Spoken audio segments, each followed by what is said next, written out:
IT job కోసం try చేస్తున్నారా? Coding tutor లో ట్రైనింగ్ తో పాటు స్టైఫండ్ అండ్ 100% జాబ్ గ్యారంటీ.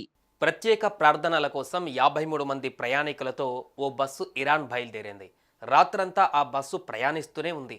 ఈ క్రమంలోనే ఉన్నట్టుండి ఈ బస్సు బోల్తా పడింది.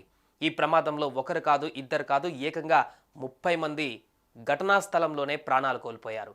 మంగళవారం రాత్రి చోటు చేసుకున్న ఈ ఘటన తీవ్ర విషాదంగా మారింది. ఇంతకు ఈ ఘటన ఎక్కడ జరిగింది? అసలేం జరిగింది?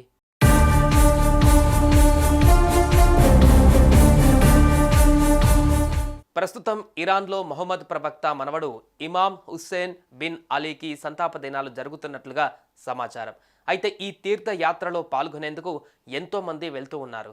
తాజాగా పాకిస్తాన్ నుంచి 53 మంది ప్రయాణికులతో కూడిన ఓ బస్సు బయలుదేరింది.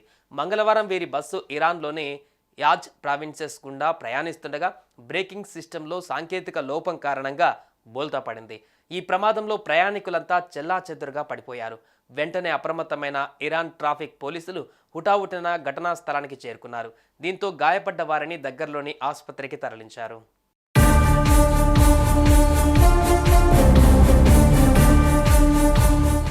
అయితే ఈ ప్రమాదంలో 18 మంది తీవ్రంగా గాయపడగా ఏకంగా 30 మంది ప్రయాణికులు ఘటనా స్థలంలోనే ప్రాణాలు కోల్పోయారు. మరణించిన వారిలో 11 మంది మహిళలు, 17 మంది పురుషులు ఉన్నారు. గాయపడ్డ వారు ప్రస్తుతం ఆసుపత్రుల్లో చికిత్స పొందుతున్నారు. ఇక ఈ ఘటనపైన స్పందించిన పాకిస్తాన్ ఉప ప్రధాని విదేశాంగ మంత్రి ఇషాక్ దార్ ఆందోళన వ్యక్తం చేశారు.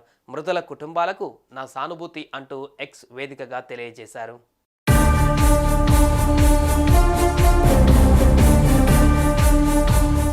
సుమన్ టీవీలో మీ పర్సనల్ అండ్ బిజినెస్ ప్రమోషన్స్ కోసం కింది నెంబర్కి కాంటాక్ట్ చేయండి.